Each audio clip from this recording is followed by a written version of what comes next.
గమనించే ఉంటారు. స్వామి గుడిలోకి వెళ్లే ముందు ఎన్నో కోరికలు కోరుకోవాలి అని అనుకుంటాం. కానీ ఆయన్ని చూడగానే మనం కోరుకోవాల్సిన కోరికలన్నీ మర్చిపోయి ఆయన్ని అలానే చూస్తూ ఉంటాం. అంత ఆకర్షవంతమైన క్షేత్రం మన తిరుమల క్షేత్రం. అయితే అలాంటి తిరుమల క్షేత్రాన్ని మనం కలియుగంలో కట్టిన క్షేత్రం అని అనుకుంటాం. కానీ తిరుమలలో ఉన్న వెంకటేశ్వర స్వామి విగ్రహానికి దాదాపు 200 కోట్ల సంవత్సరాల చరిత్ర ఉందన్న విషయం మీకు తెలుసా?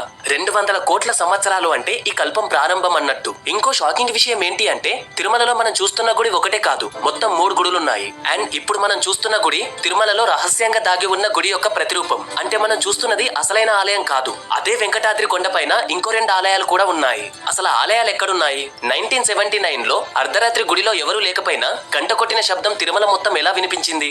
అండ్ ఇవే కాకుండా 7 కొండలపైన జరిగిన మిస్టరీస్ తో పాటు 200 కోట్ల సంవత్సరాల నుండి ఇప్పటి వరకు తిరుపతిలో జరిగిన అన్ని సన్నివేశాలను మీకు అర్థమయ్యేలా చెప్తాను. ఈ వీడియో అయిపోయేసరికి ఇన్ని వింతలున్నాయా అని మీరే ఆశ్చర్యపోతారు. నోట్, నేను ఈ వీడియోని చాగంటి గారు, గరికపాటి గారు అండ్ అలాగే నందూరి శ్రీనివాసరావు గారి వీడియోస్ నుండి అండ్ అలాగే కొన్ని న్యూస్ పేపర్స్ ఆర్టికల్స్ చదివి చేశాను. ఇందులో నా సొంతంగా రాసింది ఏమీ లేదు. Let's get into the video.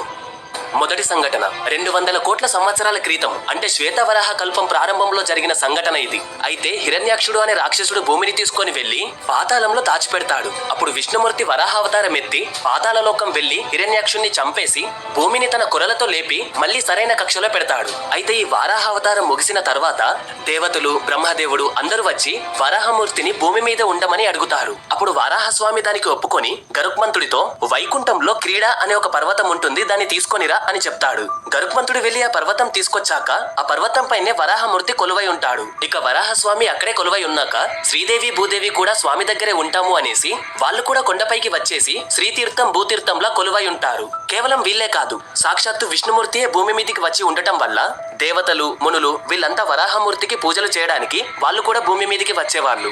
ఇది మొట్టమొదటిసారి తిరుమలలో శ్రీ వరాహస్వామి కొలువై ఉండటం.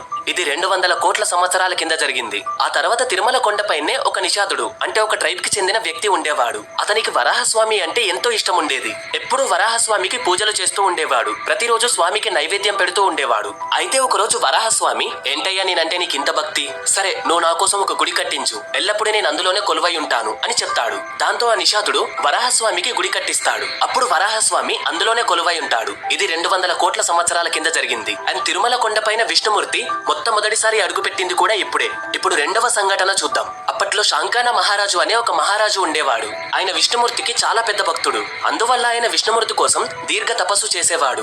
ఆయన తపస్సు మెచ్చిన విష్ణుమూర్తి ఆయన ముందు ప్రత్యక్షమయ్యాడు. కరెక్ట్ గా ఎక్కడ ప్రత్యక్షమయ్యాడు అంటే తిరుమలలో శిలాతోరణం ఉంది కదా, అక్కడే ప్రత్యక్షమయ్యాడు. ఇక్కడే ఎందుకు ప్రత్యక్షమయ్యాడు అంటే ఈ శిలాతోరణం అనేది ఒక స్టార్ గేట్. స్టార్ గేట్ అంటే ఒక యూనివర్స్ నుండి ఇంకొక యూనివర్స్ వెళ్ళడానికి ఒక షార్ట్ కట్ వే అన్నట్టు. అయితే ఈ శిలాతోరణం యొక్క ఎత్తు 9 ఫీట్స్. ఇక్కడే విష్ణుమూర్తి శంకాన మహారాజ్ ముందు ప్రత్యక్షమయ్యాడు. అప్పుడు విష్ణుమూర్తి శంకర మహారాజ్ తో, నేను కొన్నాళ్ళు ఇక్కడే ఉంటాను, విశ్వకర్మను కలిసి నాకు ఒక విగ్రహాన్ని సిద్ధం చెయ్యి అని చెప్తాడు.